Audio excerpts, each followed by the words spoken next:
Hey fermenters, Austin Durant here, and we are checking up on some sauerkraut. So we don't know what it's going to look like. I've let this down in the cellar for about 3 weeks, and we're going to check on it. So I'm just going to pull this off here, and I'm going to come and get a look. Whoa, this is somewhat unexpected. We've got a situation where the brine has dwindled, has dried out a bit, and we've got some mold and some foam, a little bit of everything. So, wow, we got to do something. All hope is not lost. I think underneath here, where the brine is, it's still going to be safe. So let's do some cleanup.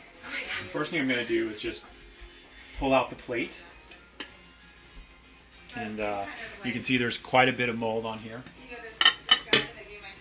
But as you can see, the first thing I'm looking at is it has dried out a little bit, but underneath the plate, under the brine, remember it's fine under the brine, we've got what I believe is still very tasty sauerkraut. So you can see we've still got the right color, there's still the right moistness.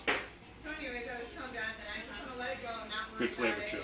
However, we do still have to deal with this stuff around here. I'm just going to use the best implement we've got, which is my hand, and just scoop out. And I can either throw this in the compost pile. It's probably the best thing for it. Or if you don't compost, just go ahead and throw it away. And so yeah, I'm just really getting that ring that was exposed to air. I've done a good bit of scooping out. You just want to do the best you can to get all the visible mold out. You're obviously not going to get every single little spore and critter that's in there. But I'll show you a technique after we're done with this, to make sure to mitigate the mold from being in the finished dish. So that's looking pretty clean. It's still a bit dry. So the next thing I'm going to do to kill any residual mold that's hanging out here is I'm going to stir up the contents. And as you can see, if you take a look, it's still real juicy and it's still real briny.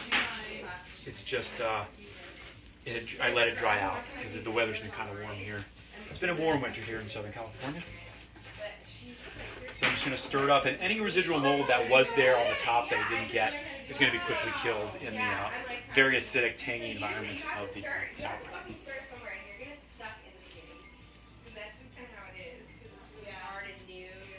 Give that a taste.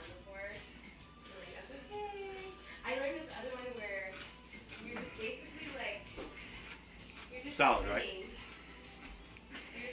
All right. So again, as I promised, beautiful fermenting sauerkraut.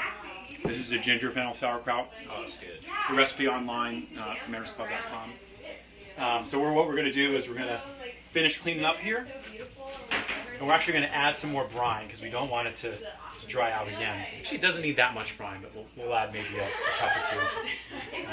Then this is actually this is a 3-gallon crock, so this is a good amount of kraut here.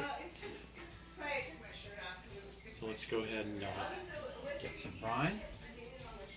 I just happen to be making another batch of kimchi, and I have some spare brine, so we're just going to use that.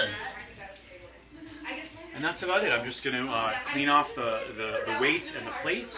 I'm going to cover it back up, and then we're going to be good to go. Put it back down in the cellar.